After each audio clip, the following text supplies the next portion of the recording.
छत्रपति शिवाजी महाराज की धरती कभी स्वीकार नहीं कर सकती।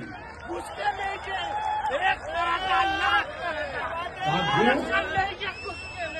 भाजपा एनडीए की सरकार ने हमेशा आरक्षण लेंगे घुस के लेंगे, मिडिल क्लास को प्राथमिकता दी है।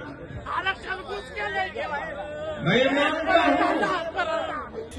कि मिडिल क्लास देश की रीढ़ होता है। हा व्हिडिओ आहे पुण्यात पंतप्रधान नरेंद्र मोदी यांचं भाषण सुरू असतानाचा। गेल्या अनेक दिवसांपासून सुरू असलेल्या मराठा आरक्षणाच्या लढ्यासाठी मनोज जरांगे पाटील आक्रमक झाल्याचं आपण पाहिलं।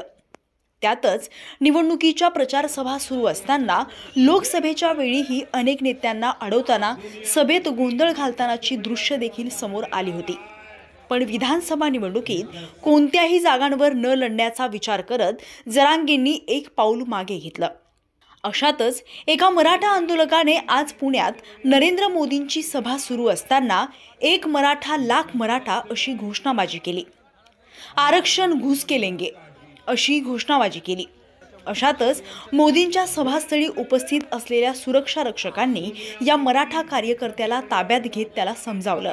छत्रपति शिवाजी महाराज की धरती कभी स्वीकार नहीं कर सकती। उसके लेके एक मराठा लाख आरक्षण लेंगे घुस के लेंगे, भाजपा एनडीए की सरकार ने हमेशा आरक्षण लेंगे घुस के लेंगे, मिडिल क्लास को प्राथमिकता दी है। आरक्षण घुस के लेंगे।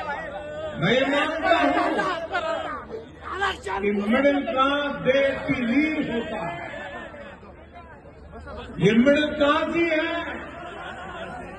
वे वेल्थ क्रिएट करता है,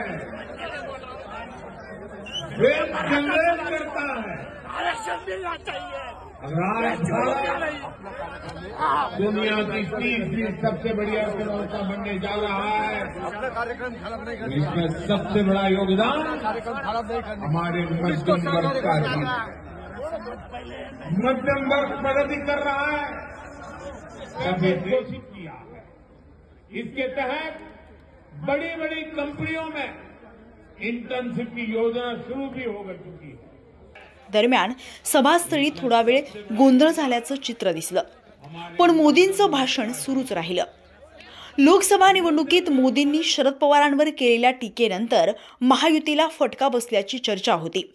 लोकसभा निवडणुकीत पुण्यात झालेल्या सभेत अजित पवार मंचावर असतानाही मोदींनी शरद पवारांवर जहरी टीका केली होती। मात्र विधानसभा निवडणुकीसाठी झालेल्या सभेत नरेंद्र मोदींनी शरद पवार यांच्यावर टीका करणं टाळलं। काँग्रेस आणि शिवसेना ठाकरे गटावर नरेंद्र मोदींनी सडकून टीका केली, पण शरद पवारांवर टीका टाळली आहे।